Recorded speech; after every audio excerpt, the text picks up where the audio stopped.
Olá, seja bem-vindo.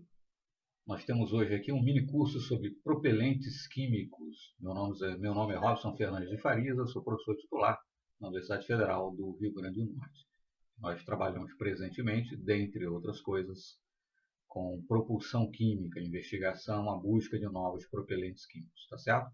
Esse nosso mini curso visa justamente divulgar um tanto esse tema, propulsão química, ou propelentes químicos, né? Esse minicurso, assim como cursos em geral, minicursos, uma disciplina que você cursa na universidade,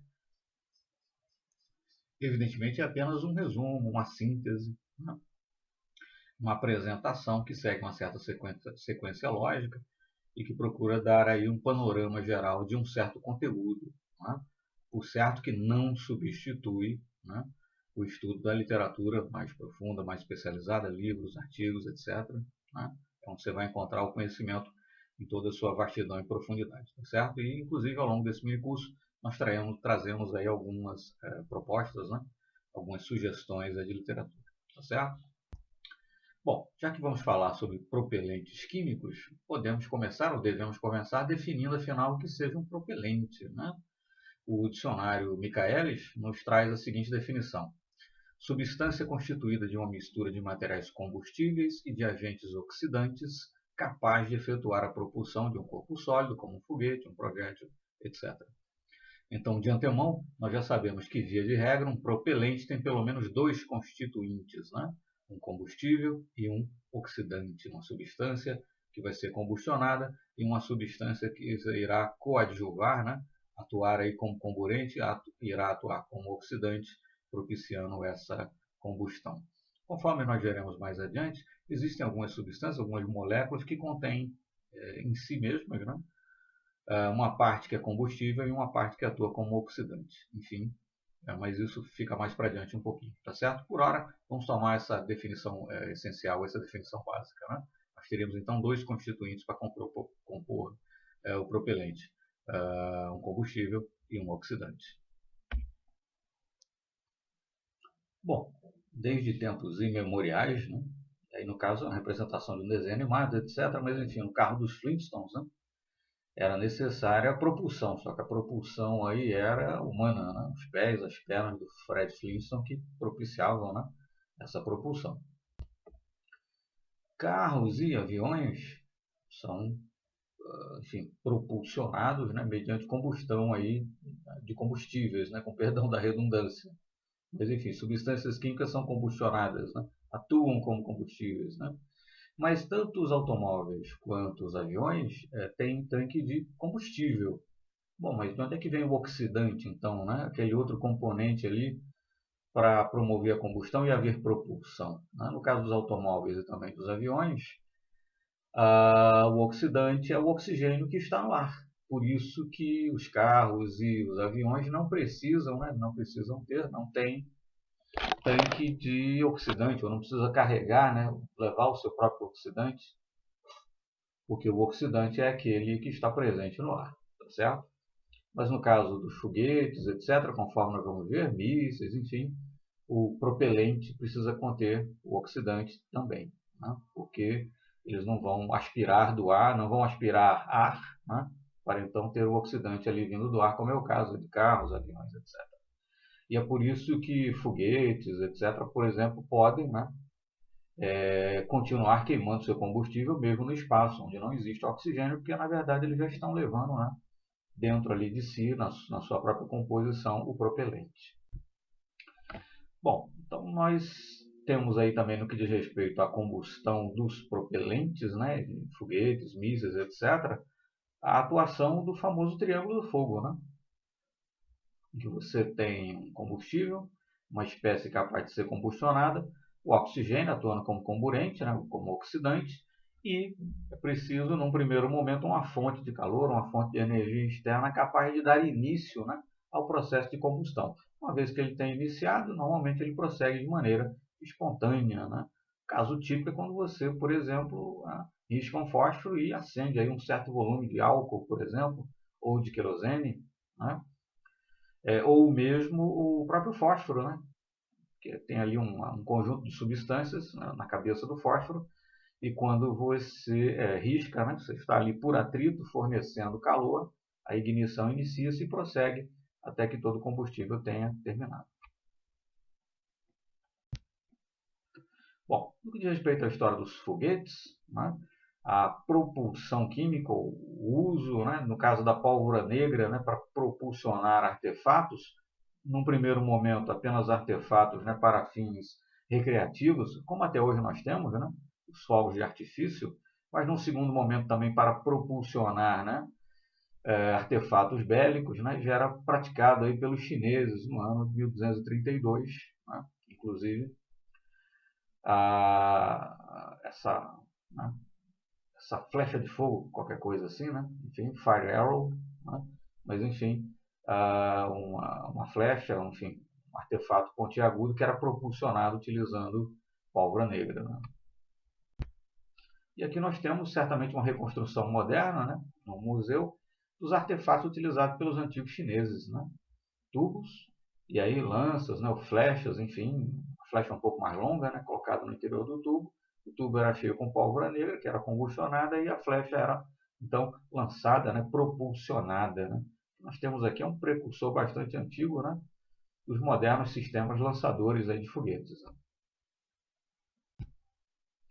E o fato de você poder propulsionar um corpo pesado, levá-lo para fora da Terra, incentivou aqui, inclusive, né, por exemplo, o livro aqui do H.G. Wells, né, da Terra para a Lua, e essa imagem que aparece aqui na capa faz referência a um filme, né, logo do começo ali do cinema mudo, né, em que se utiliza um canhão, né, para propulsionar aí uma espécie de um projétil tamanho gigante, né, que atingiria a Lua, e dentro desse projétil iriam pessoas, né, etc.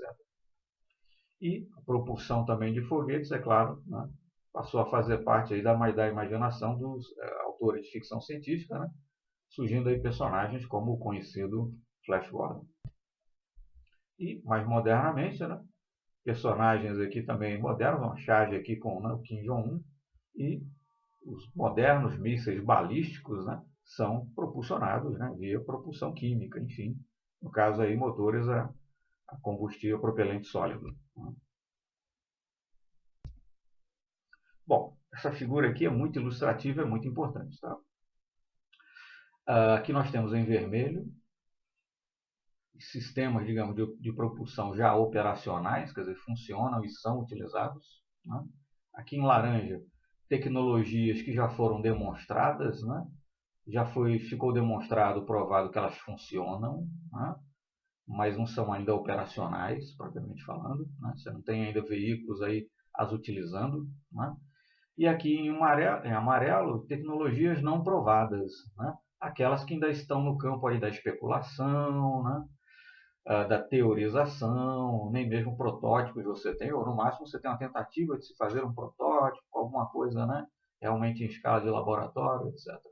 E mais afastado ainda nós temos, né, as metodologias de propulsão especulativas. Né. Aqui eu colocaria o famoso Endrive, né, que entrou muito na moda aí nos últimos tempos, quem nunca ouviu falar, pode buscar aí no Dr. Google, né, Endrive, vai encontrar muita coisa com certeza, tá certo? Mas dentre as tecnologias aqui, né, já operacionais, né, essas que estão em vermelho, percebam-se que a propulsão química é a única capaz de atuar aqui no lançamento. Né?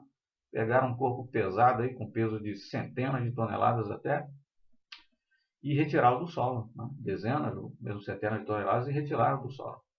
As outras tecnologias, né, propulsão eletrotérmica, né, eletrostática, vão funcionar ou vão poder ser utilizadas quando o corpo já tiver vencido, né, a atração gravitacional, na sua maior parte pelo menos, já estiver aí em órbita, etc., ou já no espaço, de preferência, né? Como está aqui, né? Espaço profundo, né? Deep Space. Né? Aí, então, né? Você não tem resistência do ar, você não tem atração gravitacional, e como dizem, né? Para baixo todo santo ajuda. E aí mesmo sistemas aqui de propulsão que não são assim tão impressionantes, né? Em termos do impulso que fornecem, vão conseguir propulsionar. Mas a propulsão química é o que há. Mesmo aqui no espaço, né? A propulsão química continua sendo utilizada, essas outras são apenas alternativas, só vão funcionar, na verdade, quando você tiver um corpo aí já fora, né, da atração gravitacional. Mas curioso, não vou me deter aqui, né, que o propósito do nosso minicurso é falar de propulsão química, mas veja que mesmo na propulsão eletrotérmica, eletrostática e eletromagnética, vocês podem ler depois aqui no slide com um pouco mais de calma, mas percebam que em todas elas, substâncias químicas são utilizadas, né, compostos químicos são utilizados. Apenas a maneira, né, de fornecer energia cinética para essas moléculas, que elas então, que no fim vão propriamente propulsionar, né, o foguete, a nave espacial que seja, apenas a maneira de fornecer-lhes energia cinética que é diferente. No caso da propulsão química propriamente dita, substâncias químicas são combustionadas e a energia dessa combustão é que vai, em última análise, fornecer energia cinética ou se converter em energia cinética das moléculas que serão expelidas e vão, né, ocasionar a propulsão aí do corpo. E aqui, na eletrotérmica, na eletrostática e na eletromagnética, né, a maneira de acelerar aí de fornecer energia cinética a essas espécies químicas será diferente. Perceba-se a tabela aqui ilustra um pouco mais, né? Performance típica, né, e outros parâmetros aí para sistema de propulsão elétrica. Né? Perceba que, no fim, típicos propelentes são substâncias químicas, né? Inclusive gases raros, aí, como xenônio, criptônio, argônio. Né? Enfim, no fim das contas, mesmo nos sistemas, digamos, né, mais não convencionais, né, eu vou dizer mais modernos, mas enfim, não convencionais de propulsão, perceba-se que mesmo neles, na verdade, no fim das contas, substâncias químicas são utilizadas, com a diferença de que elas não são produzidas como resultado, né, de uma reação de combustão. Bom, então, os propelentes para foguetes, estamos falando aí de propulsão química, né? Energia vai ser obtida a partir da combustão de substâncias químicas. Esses propelentes podem ser sólidos, líquidos ou híbridos, né? Envolver sólidos e líquidos. Modernamente se tem preparado preparações aí em gel, né? Muito embora ainda não sejam operacionais. Mas, grosso modo, um propelente vai ser constituído por um combustível e um oxidante, sendo que pode entrar também na formulação outras substâncias, né? Aglutinantes, catalisadores, espécies aí que vão acelerar, né, a cura do propelente, etc, etc. Conforme nós vamos ver mais adiante, existem certas moléculas em que elas possuem, né, uma parte combustível e uma parte oxidante. Elas são, digamos, autossuficientes. Né? Você não precisa misturar uma substância A com uma substância B para ter um propelente. A própria substância é capaz de, per si, atuar como propelente. Nós teríamos aí, então, os monopropelentes. Aqui, esquematicamente, é claro que toda representação esquemática é bastante simplificada. Né? Nós temos a representação esquemática de um foguete ou de um motor foguete, né? Enfim, conforme seja mais apropriado, que usa combustível sólido. Né? Em vermelho aqui propelente sólido. Né? Aqui em vermelho é o propelente, aqui na ponta você tem o ignitor, e aqui no final, né, do foguete, a famosa nozzle, né, que a gente traduz como tubeira, qualquer coisa assim. Né? Tem uma parte aqui convergente, e depois na saída uma parte divergente, e cria-se então aqui uma região, né, de aumento de pressão, e os gases, que nesse caso são produzidos, né, pela combustão do propelente, sendo combustionados. Bom, aqui nós temos a representação esquemática de um foguete, né, que usa propelente líquido. Né? A diferença fundamental que você pode observar é que o combustível e o oxidante se encontram em dois tanques separados. Né? Nós não vamos entrar aqui em maiores detalhes acerca dos benefícios, né, dos pontos fortes e fracos aí da propulsão utilizando propelente sólido, utilizando propelente líquido. Não é exatamente a nossa finalidade, né? Basicamente focar na química dos propelentes, mas, grosso modo, né, você consegue um controle, né, da potência fornecida. Você pode cortar o fornecimento, por exemplo, do combustível ou do oxidante e com isso cessar a combustão se você estiver lidando com um foguete a propulsão líquida. No caso do foguete a propulsão sólida, como oxidante e combustível estão misturados, né, intimamente ligados, uma vez iniciado o processo de combustão, em princípio, isso não pode ser interrompido. Né? Não há como modular também o impulso fornecido, etc. Mas, enfim. E aqui nós temos então também uma representação esquemática, né, sempre uma coisa bastante mais simplificada, de um foguete com propulsão híbrida, né? O combustível está assinalado em vermelho, é sólido, o oxidante está assinalado em azul, é líquido e está num tanque separado, né? E aqui nós temos uma representação também esquemática, né, mas de repente um pouquinho mais detalhada, de um foguete a propulsão híbrida, né? O combustível está aí sinalizado em laranja, né? Sólido, o oxidante está em azul, geralmente na LOX, né? Liquid oxygen, oxigênio líquido, né? Vem num tanque separado, né? Mas enfim, você tem uma mistura aí de sólido com líquido, daí falar híbrido, né? Bom, na literatura que nós podemos indicar, recomendar, tem muitas outras, claro, mas só para indicar alguma literatura especializada, de alto nível e recente, né? Não que tenha que ser recente para ser bom, mas enfim, só para indicar alguma literatura mais recente. Nós temos aí Chemical Rocket Propulsion, 2017, Chemical Rockets, né? Agora já é 2020. Esse livro de 2014, Green Energetic Materials, estuda ou foca em cima de uma preocupação que inclusive existe também no que diz respeito à propulsão química, né? Você ter aí substâncias utilizadas, no nosso caso, na propulsão, mais ecologicamente corretas, né? Menos poluentes, etc. Enfim, nós temos também esse outro livro de 2018, né? Emerging Energetic Materials, quer dizer, enfim, materiais energéticos aí novos, né? Emergentes, enfim, que é algo que quem trabalha com propulsão está sempre focado, né? Obter novos oxidantes, obter novos combustíveis, obter, enfim, novos propelentes, né? Misturas novas, enfim, com o filtro aí de atingir, ou de obter-se, né? Propelentes, por exemplo, que ofereçam um mau impulso específico, enfim, que tenham propriedades otimizadas, né? Nanoenergetic Materials, né? Também na área de propelentes há investigações no uso de nanomateriais, né? Energéticos, e, por exemplo, neste livro há esse capítulo, né? Nanoenergetic Materials for Defense Application, quer dizer, materiais energéticos, nanomateriais energéticos aplicados aí na indústria de defesa, né? Que vai focar, que vai englobar aí necessariamente propelentes químicos, né? E por fim, Rocket Propulsion Elements, a nona edição, salvo engano é a mais recente realmente, é 2017, né? Que também foca aí na questão da propulsão química, certo? Bom, aqui rapidinho de novo, uma representação esquemática também, né? De um foguete a propulsão híbrida, líquida, né?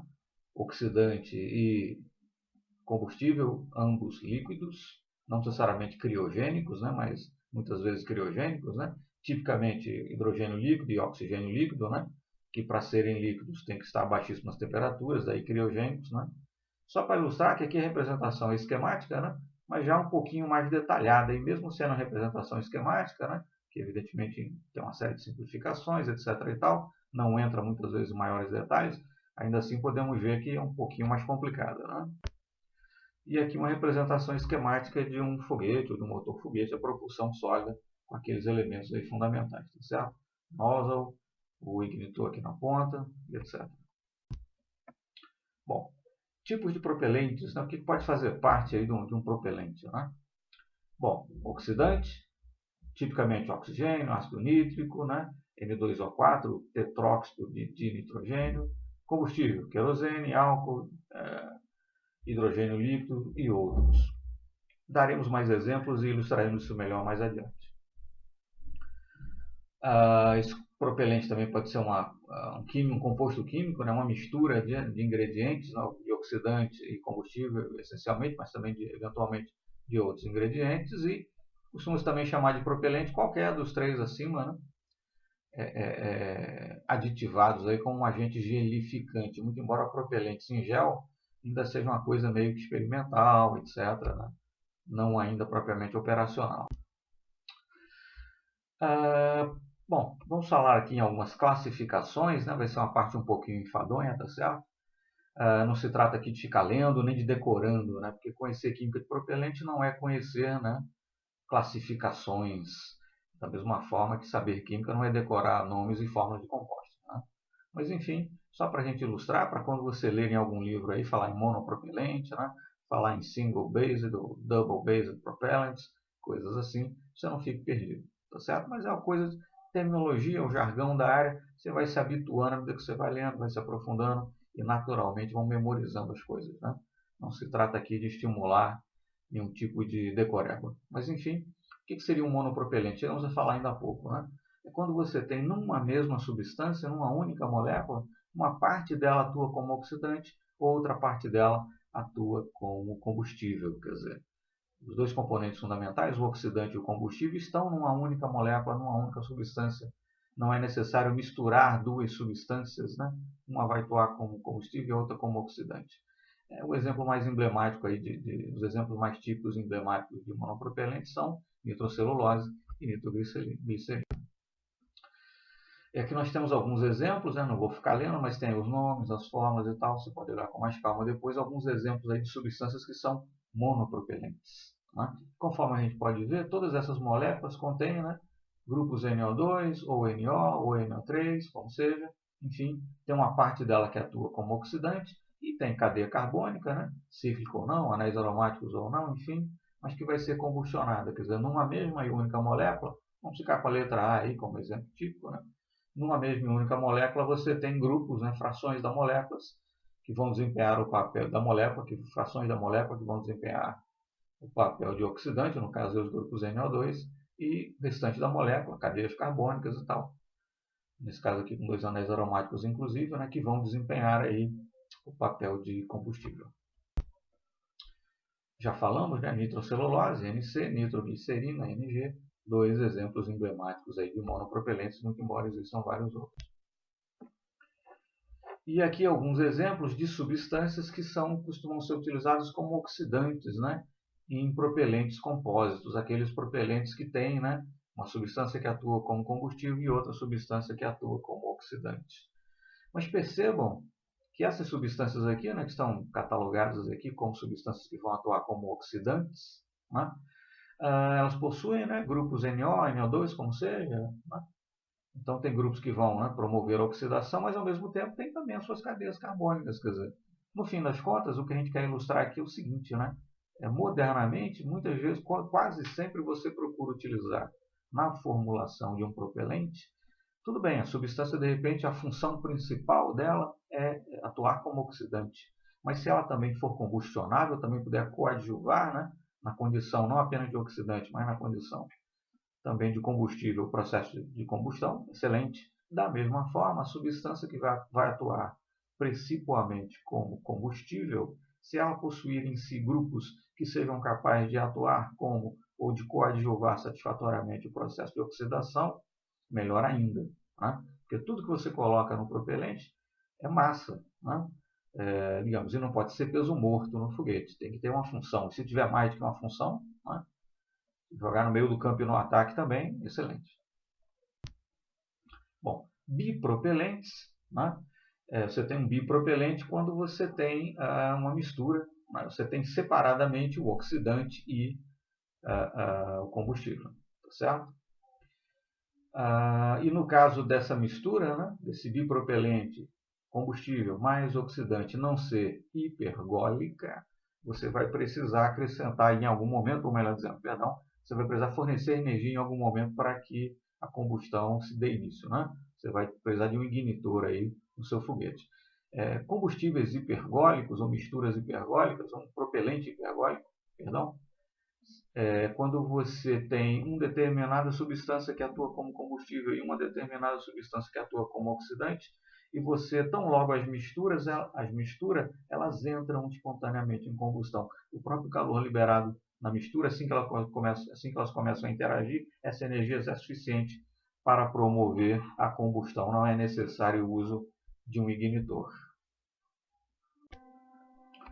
De novo, né, sem querer investir demais aí em definições, etc. Não é o caso de ficar decorando isso, nem lendo, etc. Mas vamos um joguinho rápido aqui, só para a gente se situar um pouco em algumas classificações. Né? Você pode ter um propelente que necessariamente seja um gás resfriado, né? Hélio, argônio, né?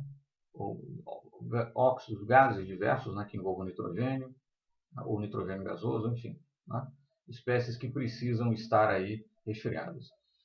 Propelentes criogênicos, como o próprio nome já diz, né, tipicamente hidrogênio líquido, oxigênio líquido, tem que estar resfriados, né, já que não são líquidos ordinariamente, né, em condições padrão, temperatura e pressão. Da mesma forma, você pode ter propelentes, né, no caso do ácido nítrico geralmente atua como oxidante, a gasolina, combustível típico, é claro, né, querosene, etc., que são líquidos, mas que não são criogênicos, né? São líquidos em condições ordinárias, temperatura e pressão, ou nas condições padrão, temperatura e pressão, de forma tal que eles são mais facilmente estocáveis, né? Propelentes gelificados, né? Eventualmente você pode, atualmente se está investindo nisso, né?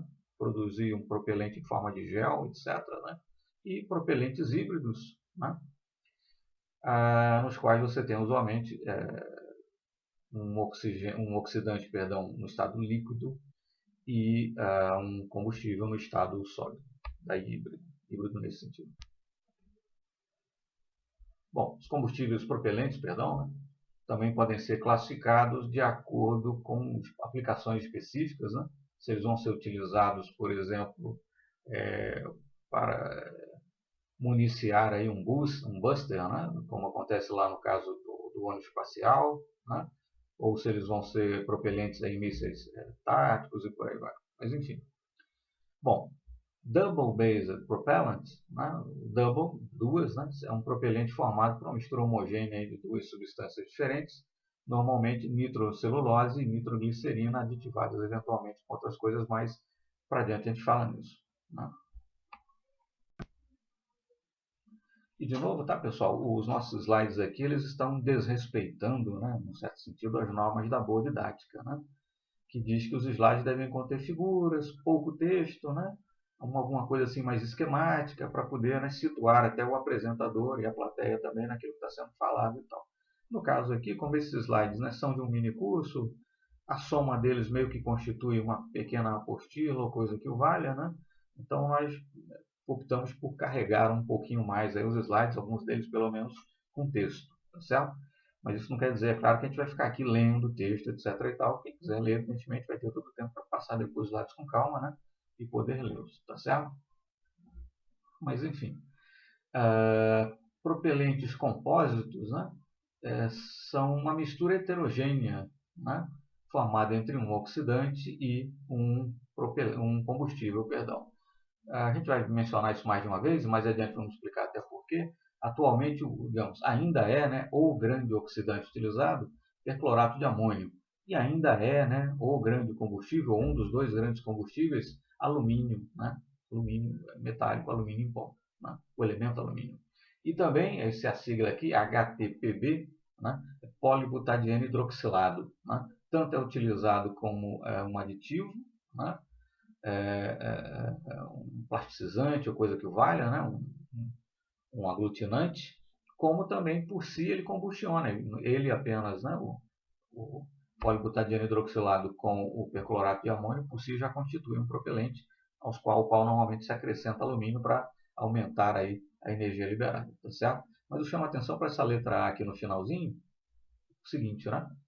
Bom, um típico propelente contém de 60% a 72% de AP, né, perclorato de amônio, cerca de 22% de alumínio e de 8 a 16% de um elastômero, de um polímero, por exemplo, aqui, né, polibutadieno hidroxilado. Bom, chama atenção para o fato, então, que perclorato de amônio é, né, o propelente mais largamente utilizado, o preferencial, digamos assim, por razões que a gente vai comentar mais adiante, assim como alumínio é um dos, né, combustíveis mais utilizados, ao lado aí do polibutadieno hidroxilado.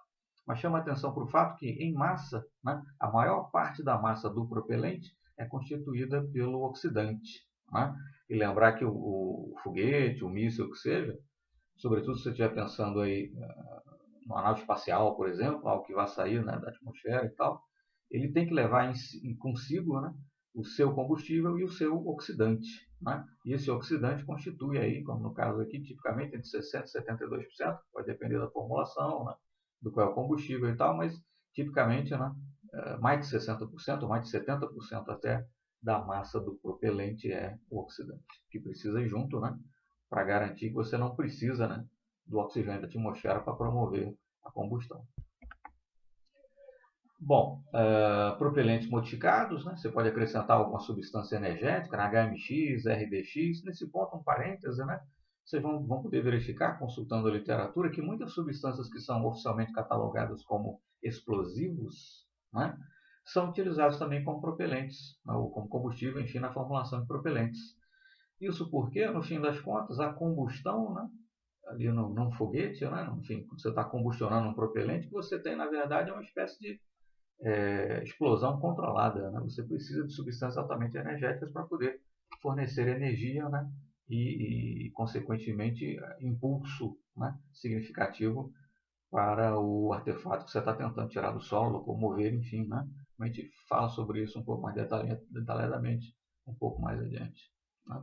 Você pode acrescentar um plasticizante, uma função, uma substância que tem uma finalidade principal de atuar como plasticizante, mas que também é altamente energético, como a nitroglicerina, né? Aquilo que a gente mencionou ainda há pouco. Quer dizer, pode ser que numa determinada formulação, essa ou aquela substância tenha como finalidade principal atuar como combustível, ou atuar como oxidante, ou atuar como um aglutinante, um plasticizante, um gelificante, o que seja. Mas isso não quer dizer que essa substância não possa ter outras propriedades. Quer dizer, muito embora em determinadas formulações a nitroglicerina tenha também a função de atuar como plasticizante, isso não quer dizer que ela não seja, e é certamente, né, como todos sabem, altamente energética, né? Assim como o polibutadieno hidroxilado, né, utilizado como aglutinante, como plasticizante, etc., mas, né, é por si também uma substância que pode atuar como combustível, né, na composição do propelente, certo? E se você quiser aí propelentes de alta energia, você pode, por exemplo, acrescentar alumínio ou outras substâncias, né, capazes de aumentar a carga energética aí do teu propelente, tá certo? Da mesma forma que, por determinadas razões, pode ser interessante você eventualmente ter um propelente aí ao contrário, um pouco menos energético, né? Talvez a aplicação na qual se vai utilizar aquele propelente não requeira tanta energia assim. E um artifício, por exemplo, é substituir o perclorato de amônio, que é um oxidante mais eficiente, por isso preferencial, mais largamente utilizado, por nitrato de amônio, né, que é um oxidante menos eficiente.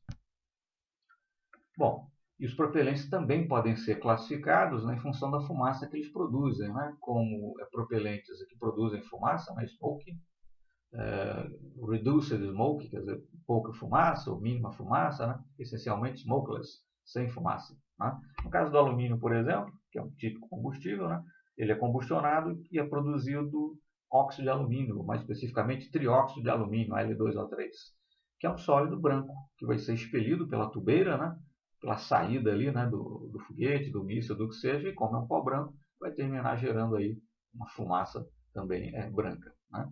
E dependendo da aplicação, por exemplo, em mísseis, etc., tanto em termos de percepção visual, né, quanto eventuais detecção por radar, etc., você ter um míssil, por exemplo, que praticamente não produz fumaça, não libera material particulado, é altamente interessante, né? Isso também tem que ser levado em conta na hora de se formular um determinado propelente.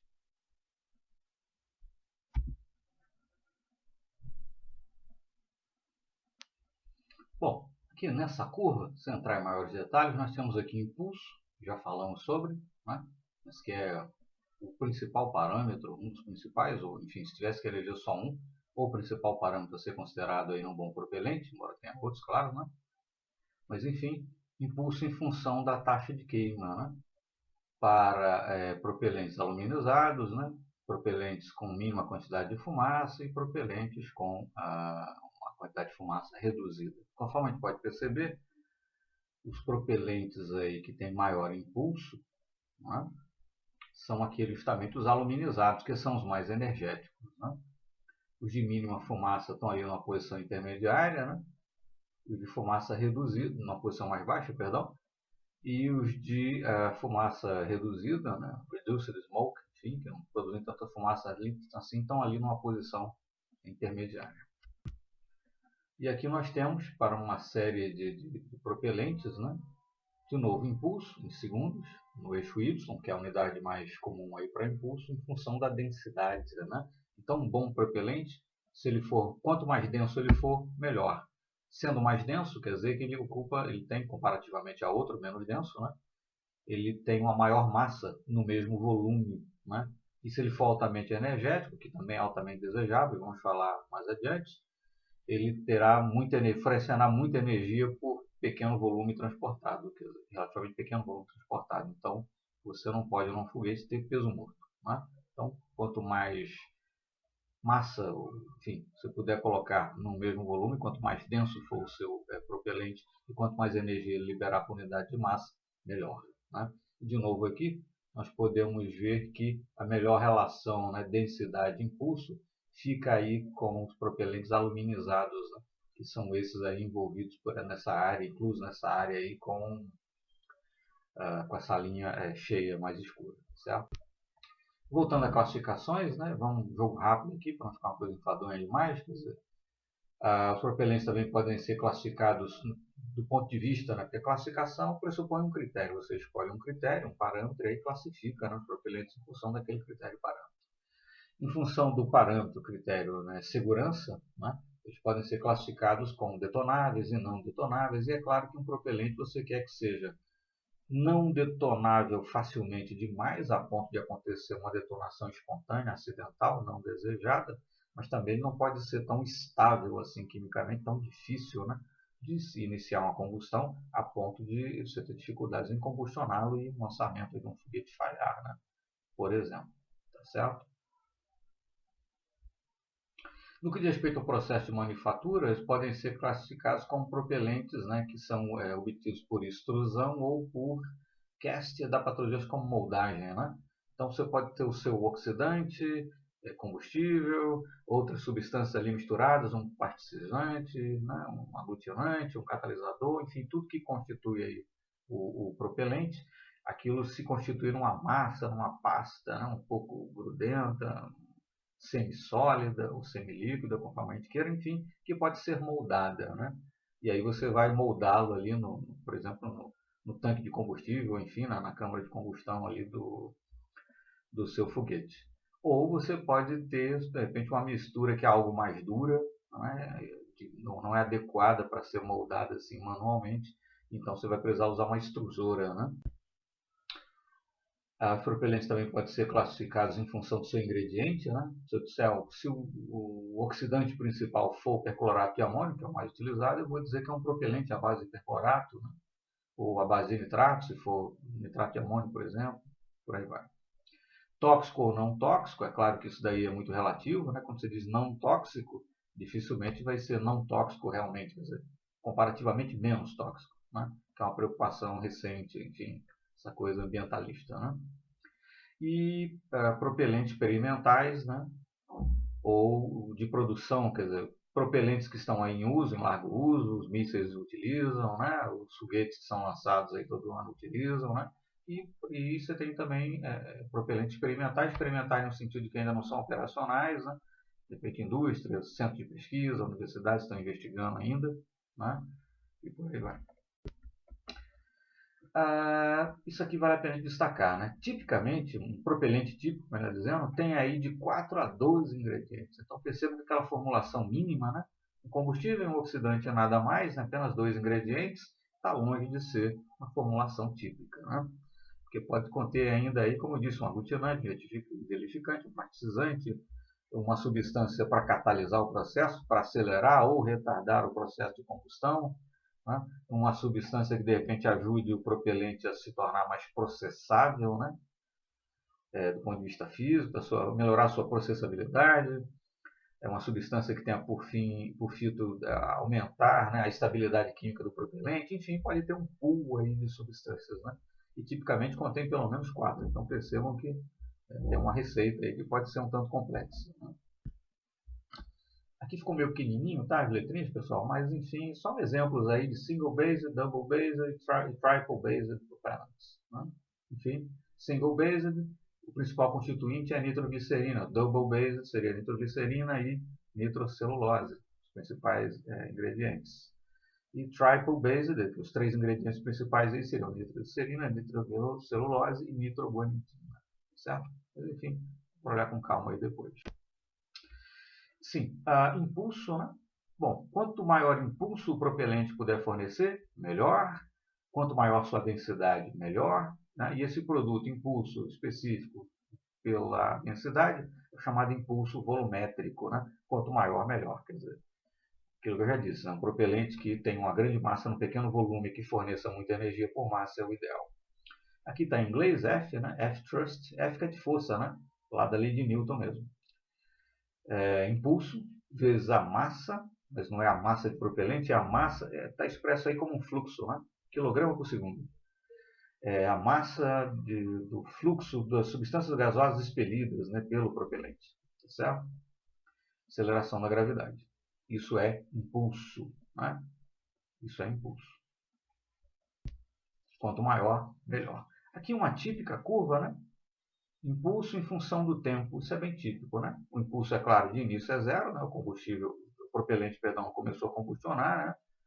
Não houve ignição ainda, ela sobe até um máximo, mantém-se constante ou aproximadamente constante durante um certo tempo e decai ao final.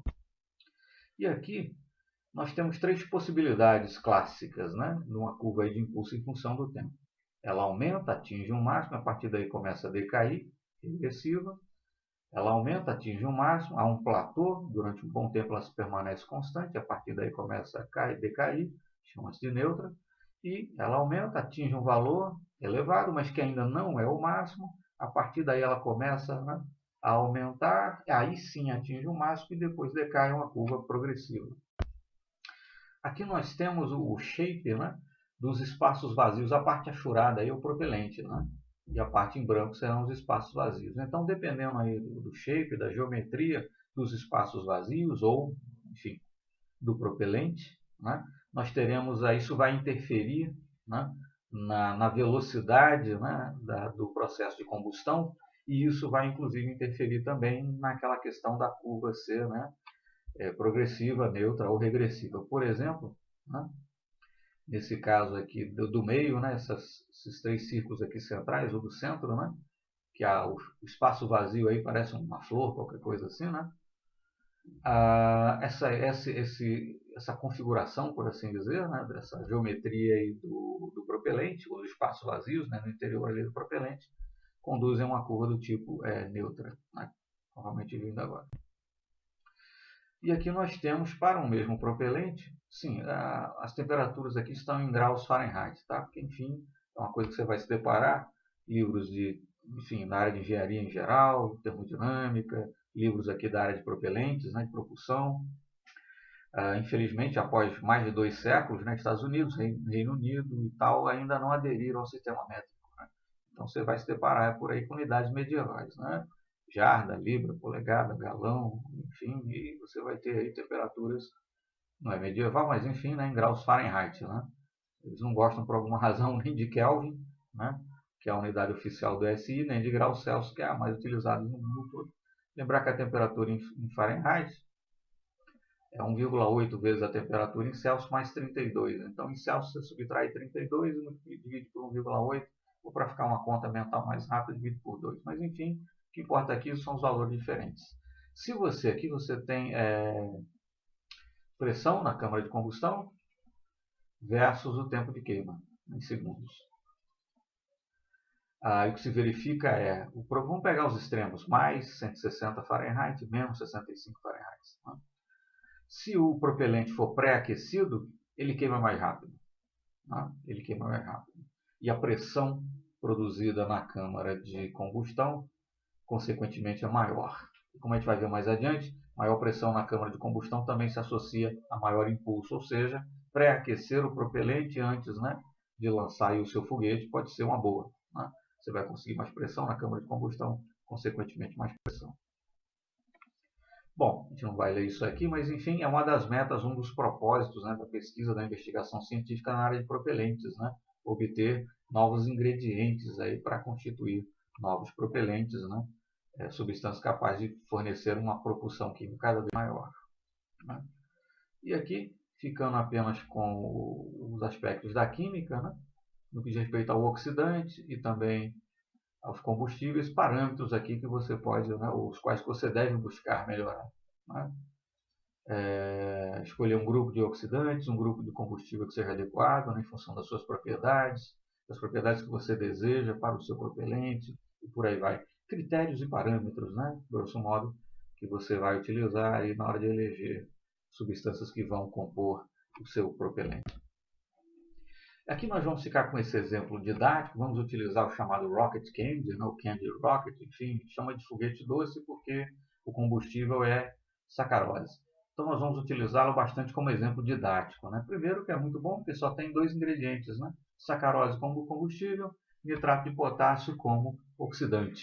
Além disso, a reação na equação química já é devidamente balanceada. Né? Porque para chamar a atenção nesse primeiro momento, fazendo as contas, vai dar 65% de oxidante, nitrato de potássio, e 35% de sacarose em massa. Né? A proporção, levando-se em conta a equação química devidamente balanceada, ilustrando aquilo que a gente já comentou, né? Via de regra, a maior parte da massa é o oxidante. Bom, combustíveis sólidos para foguetes, voltando àquela pequena digressão histórica, né?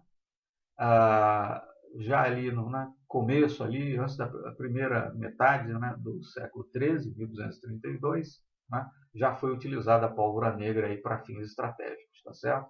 Ali pelos anos 1950 e 1960, o perclorato de amônio então entronizou-se como principal oxidante, né, até hoje é utilizado, né, assim como alumínio e polibutadieno hidroxilato também se entronizaram ali, né, como combustíveis, tá certo? Aqui nós temos uma representação esquemática, né, de uma câmara de combustão ou de um foguete, enfim. Aqui seria por um foguete a propulsão líquida, né? Vocês reparam que o oxidante e o combustível estão em tanques separados, né? Se fosse um foguete a propulsão sólida, você teria os dois juntos, né? Mas vamos lá. Então você tem combustão na câmara de combustão, evidentemente, né? Você vai ter uma temperatura e pressão na câmara de combustão. Você tem aí esse throat, né? Um gargalo, vamos traduzir assim.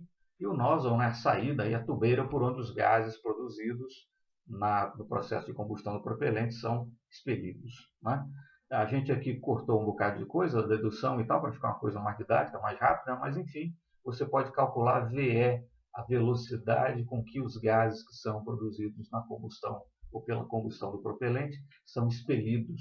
Quanto maior essa velocidade, né, com base aí na lei de ação e reação, a terceira lei de Newton, quanto maior essa velocidade, maior a força aí, maior o impulso que você vai conseguir proporcionar para o teu foguete, para o teu míssil, o que seja.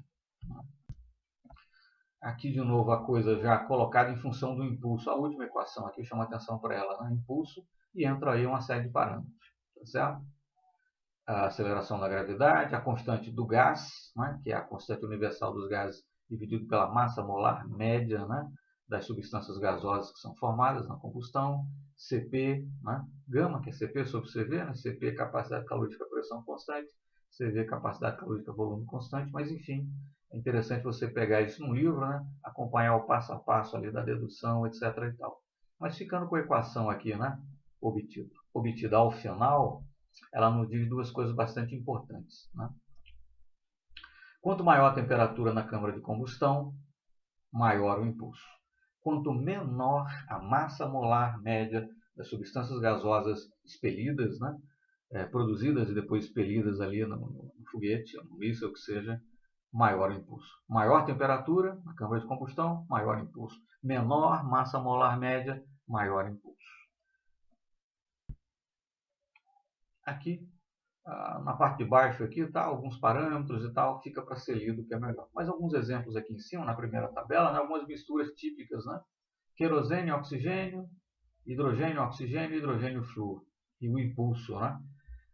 O foguete Saturno V, né, das missões Apolo, inclusive da Apolo 11, que levou o homem à Lua, aquela coisa toda. O primeiro estágio era querosene e oxigênio, o segundo e terceiro estágio, hidrogênio e oxigênio. O flúor, ele é um oxidante mais efetivo, mais eficiente que o oxigênio. Né? Não por acaso a mistura hidrogênio e flúor tem um impulso de 390 segundos e a hidrogênio e oxigênio 360. Né? Ele não é utilizado como oxidante preferencial, porque ele é muito corrosivo, né? Um tanto mais reativo, etc. E tal. A questão da estabilidade química que termina, né? Determinando, enfim, condicionando, né? A que se utiliza aí oxigênio e não flúor como oxidante. Aqui a famosa equação de Tchaikovsky, né? E o VE aqui é aquilo que nós já vimos, né? A velocidade que os gases gerados no processo de combustão do propelente são expelidos. Quanto maior o VE, né, maior a velocidade que você vai conseguir imprimir ao seu veículo. Mas, enfim, tudo se traduz, né? Temperatura mais elevada, pressão mais elevada na câmara de combustão, maior VE, tudo se relaciona por equações, né? Por relações físico-matemáticas, no fim tudo se relaciona com o impulso. Então, maior VE quer dizer maior impulso. Bom, aqui de novo a mesma representação esquemática, né, numa outra figura, né, uma câmara de combustão de um combustível sólido, de propelente sólido, perdão, de um foguete a propelente sólido, na melhor dizendo. Deduções aqui de novo para chegar na equação aí da força, tá certo? Vamos passando isso, pegar com calma depois. E aí chegamos na equação do VE de novo, né? E nessa forma aqui, vamos comentar depois, porque ok, né? Quanto menor a massa molar média, né, das moléculas produzidas ali no processo de combustão, expelidas ali pela tubeira do foguete, etc. e tal, maior VE, maior impulso. Então, ter massa molar média é bom. Menor, né? Ter massa molar média menor é bom. Mas por que isso? Bom, tudo é explicado pela chamada lei de distribuição de Maxwell-Boltzmann, né? Que nós temos para um mesmo gás, um gás qualquer, né, a duas temperaturas diferentes, 80 e 300 Kelvin. Conforme nós podemos perceber, a 300 Kelvin, a velocidade média das moléculas é apreciavelmente maior, né? Lembrando que a energia cinética é meio de mv2, né? A temperatura mais alta quer dizer energia cinética mais alta. Se o gás é o mesmo, a sua massa é a mesma, então a velocidade evidentemente é maior. E aqui nós temos a mesma distribuição de Maxwell-Boltzmann, né? Velocidade molecular para diferentes moléculas. Conforme nós podemos perceber, o oxigênio, O2, que desses exemplos aqui é o que tem a maior massa molar, tem a menor velocidade média. E o hélio, átomos de hélio, né? Lembrar que em condições padrão, os gases raros são espécies monoatômicas, né? Existem como átomos, né? Não como espécies diatômicas e tal, enfim.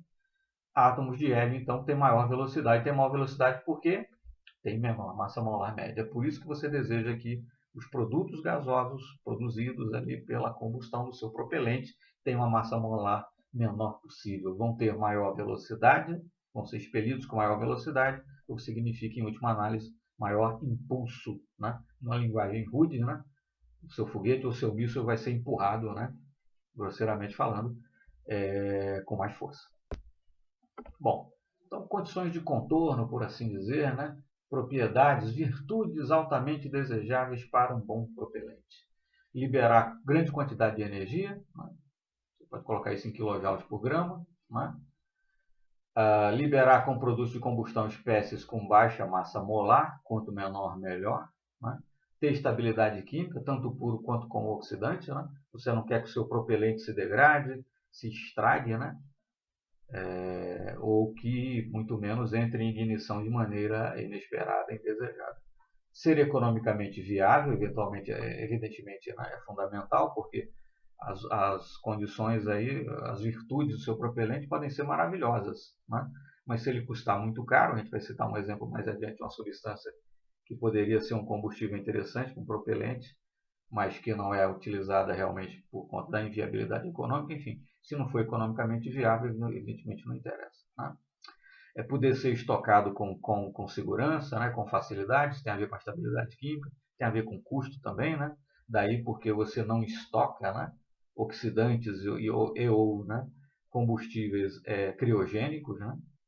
Você vai manter trocentas toneladas de oxigênio ou de hidrogênio líquidos durante sei lá quanto tempo, quer dizer, imagina a quantidade de energia que não vai ser necessário para isso, né? Para mantê-los resfriados. Enfim. Aqui nós temos, por exemplo, octanitro cubano, né? Que seria um bom exemplo de uma substância. Ele é, por exemplo, cerca de 20 a 25% mais energético do que HMX. HMX a gente vai mostrar mais adiante a estrutura dele, vamos comentar, tá certo? Mas enfim, HMX é, né, uma substância altamente energética utilizada aí em propelentes. E o octanitro cubano é cerca de 20 a 25% mais energético. Né? Mas por que, dentre outras coisas, ele não pode ser utilizado? O rendimento na síntese dele é muito baixo. Né? Você começa com quilos, digamos assim, dos reagentes, para terminar aí com gramas, poucos gramas de octanitro cubano. Quer dizer, o grama dele, está marcado aqui em azul para destacar, destacar, custa mais caro ter 1 grama de ouro. Né? 1 grama de octanito cubano custa mais caro ter 1 grama de ouro, quer dizer, evidentemente a viabilidade econômica é o fator limitante nesse caso, quer dizer, não importa o quão maravilhoso ele seja em termos de desempenho, em termos de energia que ele pode fornecer, etc., mas é economicamente simplesmente inviável. E aqui uma propaganda, mas para ilustrar a pujança, né, atual da indústria de propelentes, enfim, uma empresa americana chamada Adranos, percebam que a notícia aqui é recente, né, fevereiro de 2020, é uma startup que acabou, né, naquele momento ali, de receber $1 milhão da iniciativa privada para produzir, não foguetes, né, eles não produzem foguetes, mas para produzir em escala maior, né, o seu propelente. Né, eles produziram um propelente chamado Alitec, né, que contém lítio, contém contém alumínio, né? O AL é de alumínio e contém lítio também na sua formulação. Claro que a fórmula correta eles não vão dizer, né? Segredo industrial, mas enfim. Né? E aqui algumas informações mais sobre essa empresa, sobre essa startup. Né? Eles ganharam destaque quando venceram uma competição promovida pelo Exército dos Estados Unidos. Né? Mostraram que o seu propelente era bom, despertou interesse na iniciativa privada, captaram aí na iniciativa privada $1 milhão em investimento para robustecer, né, vitaminar a sua startup e começar a produzir o seu propelente em escala comercial realmente. Né? E para mostrar a pujança da indústria de propelentes e também, né, no caso específico dos propelentes sólidos, fiquemos com exemplos aqui nacionais, a Avibras, né, uma empresa brasileira dedicada da indústria de defesa, né, que dedica-se a produzir foguetes, mísseis, etc. e tal, né? Tem, por exemplo, esse foguete aqui, né, o VSB-30, e que ele possui, por exemplo, 2 estágios de propulsão sólida, propelente químico, evidentemente. Né? Mansup, que é um míssil, aí, por enquanto, mar, né, lançado de um navio para atingir um navio que está ali no mar, é da Marinha Brasileira, mas uma variante dele vai ser utilizada também, lançada aí do submarino, etc. e tal. Né? E percebam aqui a notícia de 2018, né?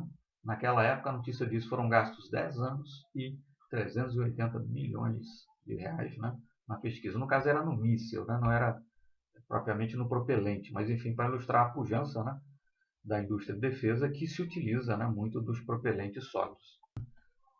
Mais algumas informações, pode ser lido com calma depois, mas enfim, aqui uma imagem, né, aqui já de 2019, o terceiro lançamento, né, de protótipo aí do Mansup, né, bem sucedido, tá certo? Propulsão química, nesse caso, propelente sólido. E aqui para listar, mísseis utilizados pela Marinha do Brasil. Né? O Mansup aqui ele foi pensado, salvo engano, né, para ser aí um substituto, né, à altura do Exocet, né? Inclusive tem o mesmo comprimento, né, desempenho próximo. Né? Aqui no caso da velocidade, lembrar que Mach é a velocidade do som. Né? Então Mach 2,5, por exemplo, a velocidade aqui do míssil Sidewinder, Mach 2,5 quer dizer que esse míssil tem uma velocidade máxima de 2,5 vezes a velocidade do som. Né? E o ponto a destacar é que todos eles aqui são propulsão química, evidentemente, e todos eles há propelente sólido. Né? Bom, mas já que impulso é um parâmetro fundamental, né, na questão de propelentes, você quer ter propelentes com elevado impulso, quanto maior o impulso, melhor, né? Você tem equações empíricas, né, que te permitem estimar, aí, calcular com um bom grau de confiança o impulso que você vai ter em um determinado propelente. Né? Esse artigo está na literatura, o jornal é aberto, qualquer pessoa pode baixar. É interessante, claro, ler o artigo na sua íntegra, mas para ilustrar, né, a equação empírica aí que o autor elaborou, formulou, né, enfim. Percebam que é uma equação bastante simples. Né? Os parâmetros que entram aí são o número de átomos de carbono, hidrogênio, nitrogênio e oxigênio na formulação do propelente. E aí, então, nós demos a nossa contribuição propondo uma modificação para essa equação empírica e para uma outra. Né? Nós modificamos, então, essa equação para essa equação número 6 aqui, né? Que vai utilizar Ng, que é definido lá na outra equação, e o ΔH da reação, que é calculado a partir de entalpia de formação. Temos essa outra equação empírica aqui, né? Na qual vai entrar aí número de ligações, número de grupos NH e NH2, e nós modificamos a equação de forma tal a introduzir na equação empírica o número de grupos NO, de forma tal que quando você tiver um nitrato, por exemplo, como oxidante, você consiga a calcular aí o impulso específico. Ambas as equações modificadas foram testadas para aquele propelente, né, amador, né, KNSU, né, sacarose, nitrato de potássio, né, o Rocket Candy lá que nós mencionamos anteriormente, e funcionou bastante bem. Bom, já foi mencionado, né, vou passar rapidinho aqui, o oxidante pode constituir cerca de 70% até do peso do propelente. Né? E só para listar alguns, né, grande parte, nós já dissemos, né, o grande propelente ainda utilizado, né, desde os anos 1950 e 60, se entronizou na posição de principal propelente, principal oxidante, né, e permanece até hoje, é o perclorato de amônio. Né? E entre os propelentes principais são justamente cloratos, percloratos, nitratos, nitritos, né? Espécies com esses grupos que estão aí postos. Tá? E alguns exemplos aqui, algumas propriedades, melhor dizendo, de propelentes bastante utilizados. A gente vai ver daqui a pouquinho, eu vou comentar melhor. ΔH de formação é um parâmetro fundamental. O ideal é que fosse até positiva, e quanto mais positiva, melhor. Mas no caso de ser negativa, quanto menos negativo, quanto mais positivo for a entalpia de formação, tanto do combustível quanto, nesse caso, do oxidante, melhor. A gente já vai mencionar por quê, tá certo?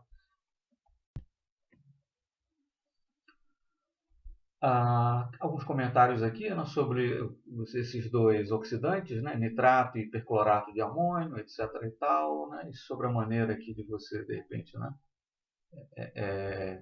produzir aqui, né, a misturas mais apropriadas, etc. Enfim, uma coisa para ser lida depois com mais calma. É só uma informação adicional naquilo que eu falei, né? Tentar transformar os slides aí numa pequena apostila, tá certo? Uma coisa para ser lida depois, com o que a gente já falou até aqui, dá para compreender o sentido da coisa. Mas enfim, alguns exemplos de oxidantes, né? O famoso LOX, né? Liquid Oxygen, muito usado até hoje, é criogênico, evidentemente, né? Peróxido de hidrogênio, que tem uma vantagem ainda, né? Além de ser oxidante, por si também é um combustível, porque a degradação do peróxido de hidrogênio em água e oxigênio, né? Daí ele ser oxidante, libera oxigênio, também libera calor. Né? Ele pode ser utilizado como monopropelente, né? Com um catalisador, por exemplo, se você utilizar um catalisador para promover essa degradação. Né? E peróxido de hidrogênio misturado com hidrazina, né, o peróxido de hidrogênio atuando como oxidante, a hidrazina como combustível, essa mistura é uma mistura hipergólica, né, quer dizer, quando você mistura os dois, a combustão já começa, nem precisa ignitar. O ácido nítrico já não é mais tão utilizado quanto foi nos anos 50, 60, 40 e tal, mas enfim, ainda é um oxidante utilizado. Né? E, por fim, o tetróxido de dinitrogênio, N2O4, né, que é bastante utilizado também. E o NTO, com a hidrazina, ele também constitui-se aí numa mistura hipergólica. Né? Nessa curva aqui nós temos impulso, né, num linguajar muito rude, tá, pessoal? A força com que você está empurrando aí o seu míssil, o seu foguete e tal, né? Quer dizer, quanto maior o impulso, melhor, né? Maior velocidade, né? O seu míssil eventualmente vai atingir, por aí vai. Maior alcance, né? Também. Mas, enfim, impulso em função aqui do percentual de mistura, né? Para diferentes misturas combustível oxidante, ou seja, para diferentes propelentes. São várias curvas, ficamos com a de cima, tá? F2O, a mais alta aqui. O que a gente percebe é o quê? Existe uma proporção ótima entre o oxidante e o combustível, a proporção que produz o máximo impulso. Né? Antes de se atingir essa proporção ótima e depois de se atingir essa proporção ótima, você não vai ter todo o impulso, né, que em princípio aquele propelente pode fornecer. E detalhe, depois de atingir essa proporção ótima, né, esse máximo, acrescentar mais oxidante, você vai só jogar dinheiro fora, porque o oxidante não vai estar, né, mais oxidante não estará redundando em maior impulso.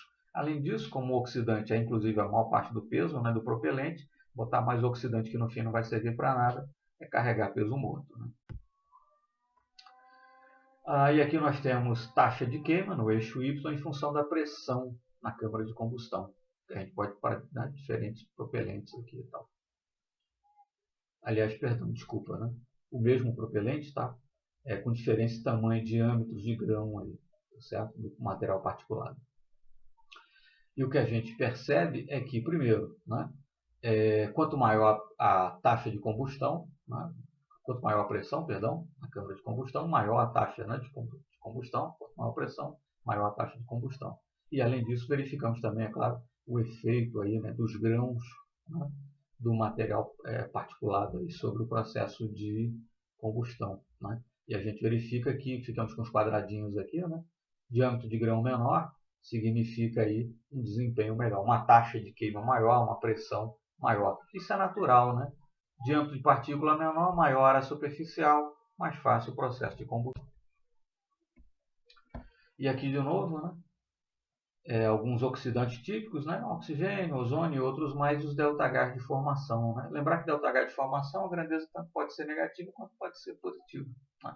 E a gente vai colocando isso aqui para ilustrar de novo, que a gente vai comentar mais adiante, que quanto mais positivo for, ou, no caso de ser negativo, quanto menos negativo for, né? O ΔH de formação do oxidante, isso vale também para o combustível, para o combustível, né? Melhor. Quer dizer, tanto o combustível quanto o oxidante, enfim, os dois principais ingredientes aí do propelente, quanto mais positiva for a entropia de formação deles, melhor. Bom, só para ilustrar o que a gente já tinha falado, né, o Space Shuttle, enfim, o ônibus espacial, os dois busters aí são a propelente sólida, evidentemente, de propulsão química, né, como de resto, né, a propulsão toda dele. E aqui o famoso Spaceship One, né, uma empresa privada tentando explorar o turismo espacial. Vejam aqui na tubeira, né, o nozzle, né, esse veículo aqui é levado até uma certa altitude, né, na barriga ali de um outro veículo. Depois ele é desacoplado, ele aciona o seu foguete, o seu motor foguete, aqui a tubeira, né, e aí então ele atinge, combustionando aí o seu propelente, a altitude mais elevada, chega ali, né, no limite ali da órbita mais baixa e tal, né? Chega-se a vivenciar durante alguns minutos a sensação de ausência de gravidade, ver a curvatura da Terra, aquela coisa toda. E o propelente aí é polibutadieno hidroxilado, que está atuando como combustível nesse caso, né? E o óxido de nitrogênio é o oxidante. E aqui só para ilustrar, né, de novo, né? Altitude específica, impulso específico, né? Atingido aí por uma certa mistura propelente, tá certo?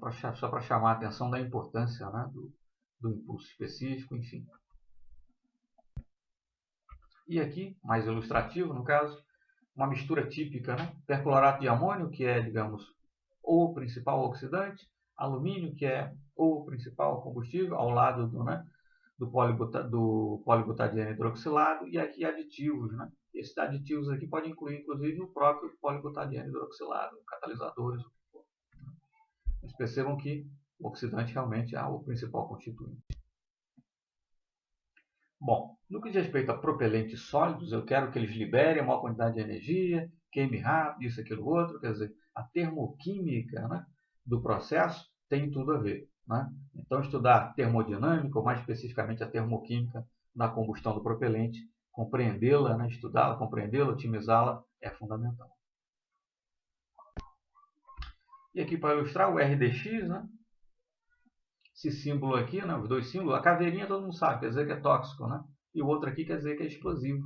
RDX é um explosivo.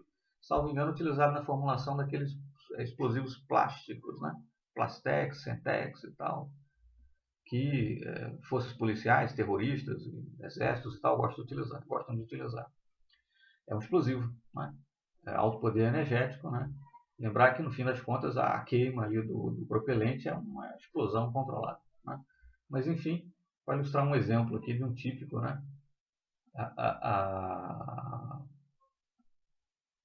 Explosivo que é propelente, né? Enfim, essa afirmação que está aqui em amarelo embaixo muito nos interessa, né? O polibutadieno hidroxilado e o perclorato de amônio, né? Os propelentes à base desses dois constituintes se tornaram workhorse, enfim, cavalo de trabalho, como é que a gente diria em português? O burro de carga, quer dizer, né? Aquele que faz todo o trabalho pesado, que faz a maior parte do trabalho, né? Enfim, essa mistura aí, perclorato de amônio e polibutadieno hidroxilado, é, digamos, a principal mistura aí dos propelentes sólidos, outros propelentes químicos, né, para foguetes, mísseis, etc. E tal. E quando você quer incrementar energeticamente, empurra aí alumínio na mistura. De novo, né? worldwide, quer dizer, no mundo todo, né? Perclorato de amônio, polibutadieno hidroxilado, etc. Então,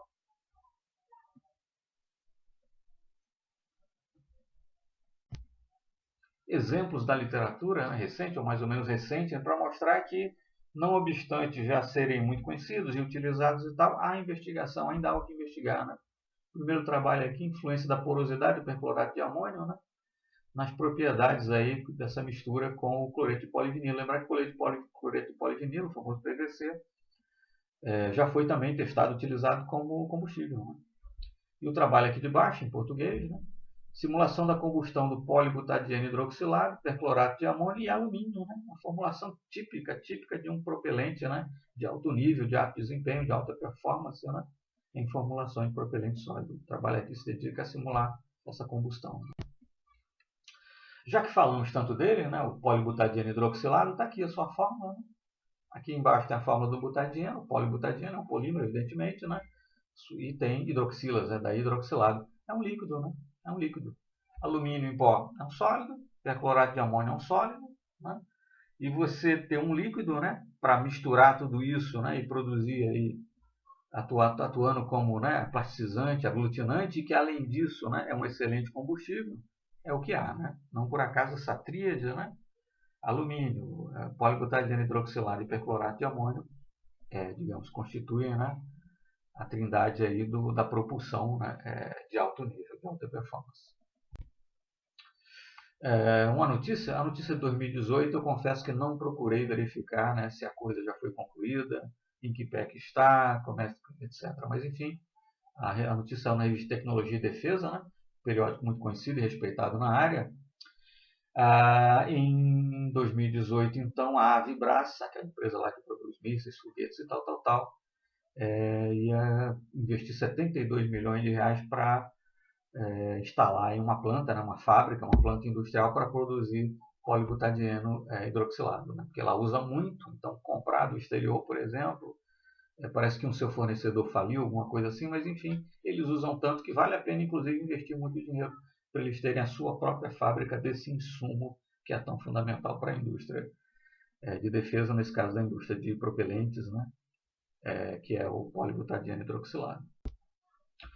E aí o perclorato de amônio, né? É um sólido branco, né? Mas vamos comparar aqui nessa tabela, tá?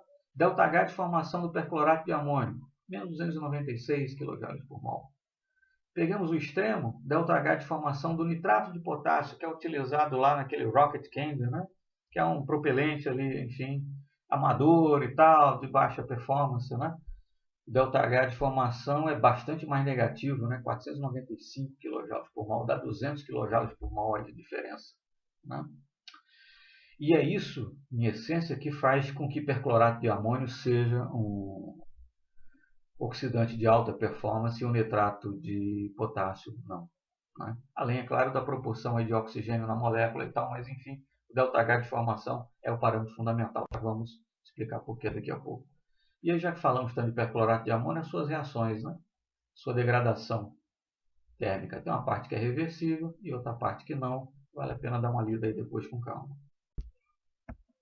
E o alumínio, né? O alumínio, né? ΔH de formação menos quase 1.700 kJ por mol, que é o ΔH dessa reação, no fim das contas, né? Alumínio mais O2 produzindo trióxido de alumínio, que é um sólido branco, produz aquela fumaça branca, etc. E tal, né? E trabalhos aí recentes, né? Com alumínio. Combustão de partículas de alumínio em chamas turbulentas.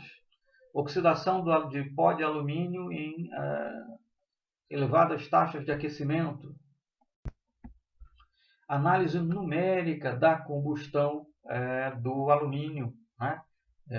Em vapores ou em vapor, e por aí vai.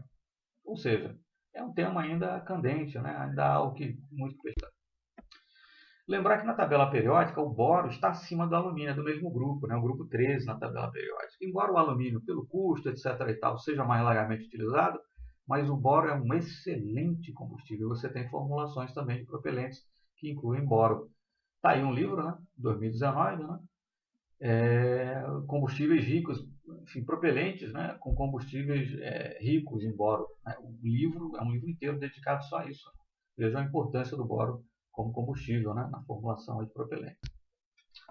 E, sem querer fazer nenhuma propaganda, mas fiquei empolgado quando eu vi essa empresa nos Estados Unidos, devem existir muitas outras, né? Aqui no Brasil não tem nada sequer parecido, infelizmente. Né? Eu chamo de supermercado do foguete. Né? E não é para foguetinho para criança, rocket candy, esse negócio não. Coisa de gente grande. Né? Você veja que está aí na página inicial, né? Polibutadieno hidroxilado, eles vendem alumínio em pó, eles vendem esse isocianato aqui, que é um elemento de cura, né? Para promover a cura mais acelerada aí do seu propelente. Eles vendem tubeiras, eles vendem nozzles, eles vendem aí, né, bulkheads, o que você quiser para fazer seu foguete de nível profissional, tem lá. É impressionante. E aí, voltando um pouquinho, né, só para ilustrar, fazendo aí uma pequena digressão, voltando um pouquinho lá para o começo, né, muito embora o primeiro uso militar da pólvora negra pelos chineses tenha se dado ali em primeira metade do século XIII, de 200 e qualquer coisa, há um manuscrito aí de 1044, né, um manuscrito chinês, em que você tem lá uma receita de bolo, né, de como fazer pólvora negra.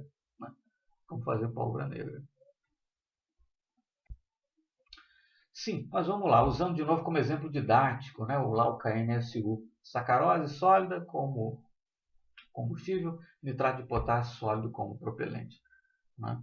É um propelente composto, compósito e tal, mas só tem 2 ingredientes e tal. Fazendo as contas, né?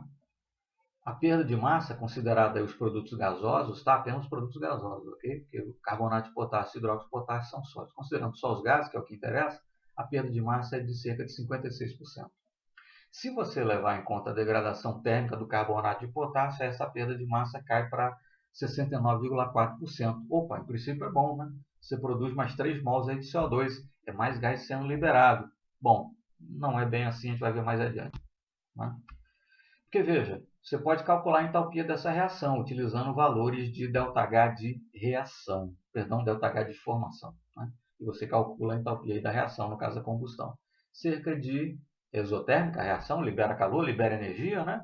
Mais energia liberada significa maior energia cinética das espécies gasosas que são formadas, isso significa maior velocidade com que elas são expelidas, significa maior força, significa maior impulso. Né? E isso é bom. Então, quanto mais energético o seu propelente, melhor.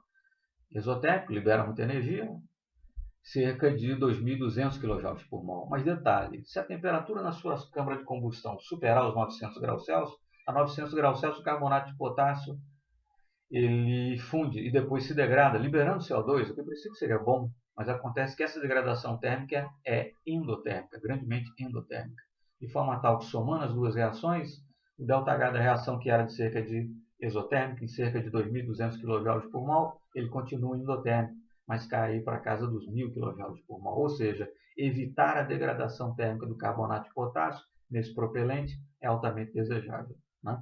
E lembrar que o ΔH da reação é calculado através dessa equação que a gente aprende lá no curso de Química Geral. Na verdade, aprendendo de colégio, está lá no livro do ensino médio. Né?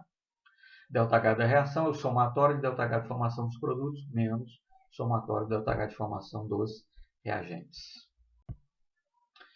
E uma regrinha que aparece aí nos livros e tal, né? Ligações químicas favoráveis no propelente, que vão ser rompidas essas ligações. Né? E ligações químicas favoráveis nos produtos que vão ser formadas. Né? Faz referência, aí, no fim das contas, veladamente, faz menção veladamente, àquela sistemática de você calcular entalpias de reação a partir de valores médios de entalpias de ligação. Né? As ligações nos reagentes vão ser rompidas, no produto vão ser formadas, e o somatório disso vai dar o ΔH da reação. Mas a maneira mais confiável de calcular ΔH de reação é realmente utilizar entalpias de formação. Né? E aqui o texto está um pouquinho grande, mas eu vou resumir o que interessa. Né? Muito embora você possa estabelecer uma relação estequiométrica ótima entre o combustível e o oxidante, na verdade, nas formulações para valer, se costuma utilizar uma formulação que seja rica em oxigênio, ou que seja pobre, né, em oxidante, o que significa dizer a mesma coisa. Isso por quê? Para garantir que as espécies de massa molar baixa que tenham sido formadas como resultado da combustão, que elas também, por sua vez, não sejam oxidadas, não sejam combustionadas, evitar aí uma pós-combustão. Você poderia, por exemplo, no caso de combustionar o hidrogênio, ele vai tornar-se, aspas, né, água. Né? Você vai produzir água a partir do hidrogênio.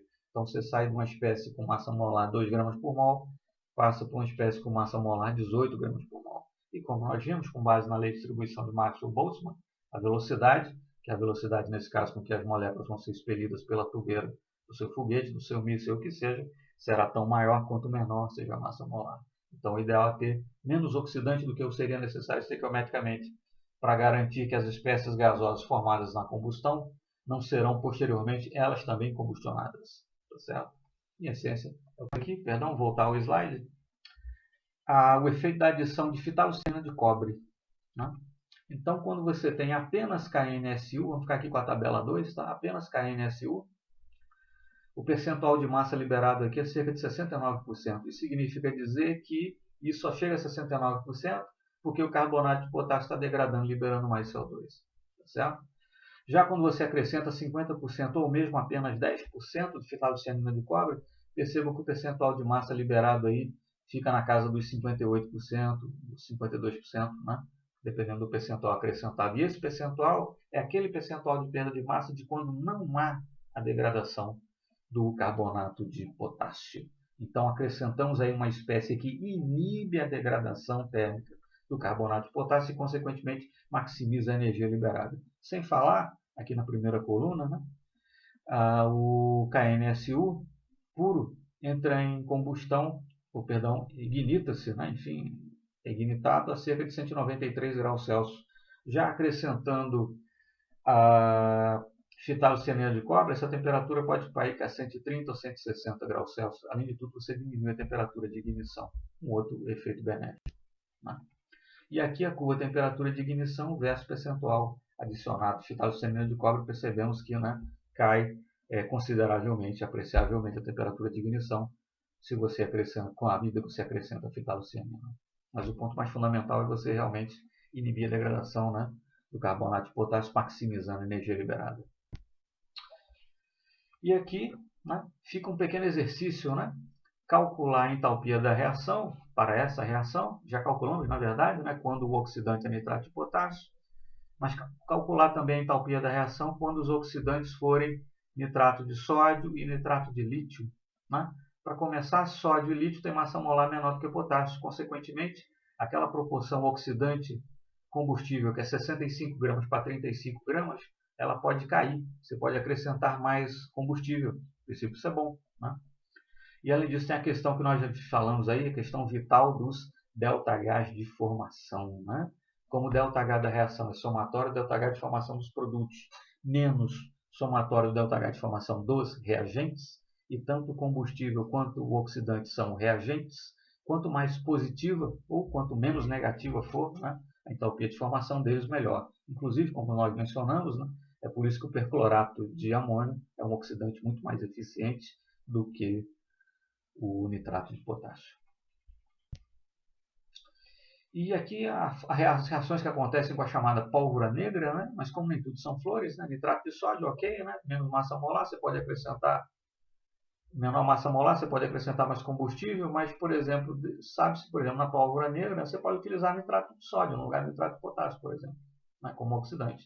Mas o nitrato de sódio tem um inconveniente, ele é bastante mais higroscópico, né? Absorve mais água do meio ambiente do que o nitrato de potássio, de forma tal que o melhor é você preparar e já usar, né, o mais rapidamente possível, então isolar o seu sistema para ele não absorver a umidade. Mas enfim, aquela questão, né? A formulação do propelente depende daquilo que você deseja que ele faça e depende também de um meio termo, um compromisso melhor possível entre as virtudes, né, do oxidante, do combustível, do aglutinante, do catalisador, do que mais você estiver acrescentando na formulação. Bom, características desejáveis aí nos propelentes. Também bate pronto aqui, tá, pessoal? Depois vocês podem ler com calma, né? Alto impulso específico, ter a sua taxa de combustão, a sua velocidade de combustão ajustável, reproduzível, né? Eu saber que é sempre a mesma, mais ou menos, né? O coeficiente aí de queima, né? De temperatura também, né? Pequenos, né? Quer dizer, né? Controláveis, controlados, né?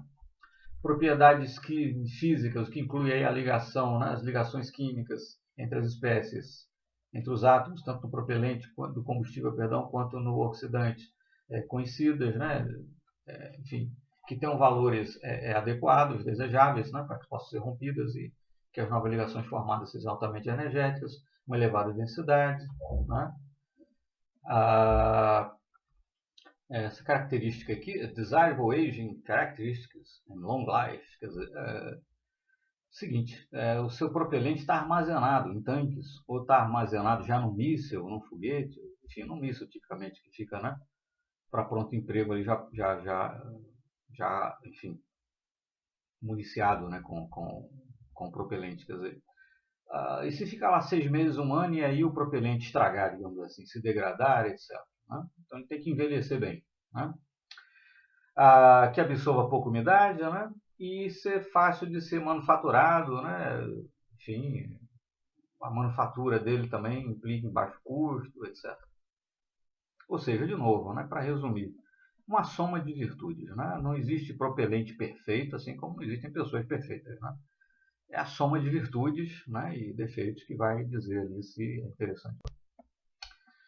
E um outro exemplo aqui, né, octaasa cubano, veja só, né, e HMX a gente já mencionou, né, e aquela a gente já mencionou ainda há pouco, quanto mais positiva for a entalpia de formação, melhor, quer dizer, mais energia libera, mais entalpia de formação, né, tanto do oxidante quanto do combustível, quer dizer, você vai ter um propelente aí mais energético ainda, liberando mais calor ainda. Percebam a entalpia altamente positiva, né? 2.215 kJ por mol do octaasa cubano. Densidade alta, que também é desejável, 2,65 gramas por centímetro cúbico, comparado com a HMX, né? Que é um explosivo, né? Combustível e tal. Pode atuar como oxidante também, né? Mas enfim, que é uma espécie aí usada em formulações de propelente de alta performance, né? Que é muito bom, né? O HMX, né? É positivo o ΔH de formação, densidade alta, mas percebam que o octaasa cubano é muito melhor ainda, né? A densidade é bem maior e o ΔH de formação, então, nem se fala, né?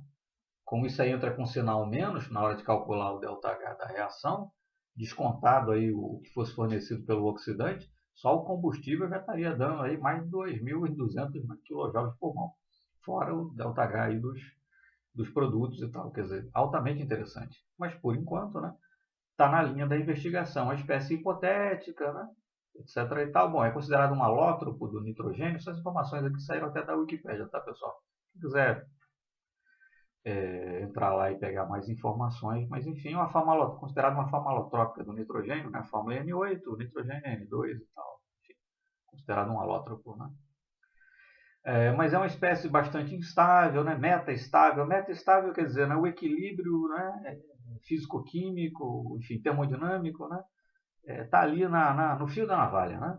Aumentar um pouquinho a temperatura, ou baixar um pouquinho a temperatura, aumentar um pouquinho a pressão, ou diminuir um pouquinho a pressão, aumentar ou diminuir um pouquinho, né? Uma fração mínima de algum parâmetro, pronto.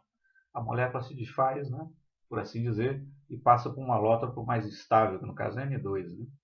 Mas enfim, mostra o campo que há aí para fins de investigação, tá bom? Obrigado, pessoal. Até a próxima e, de novo, né? Livros e artigos. Conhecimento mesmo está lá, que é só para dar um sabor, tá certo? Espero ter sido de alguma utilidade. Muito obrigado.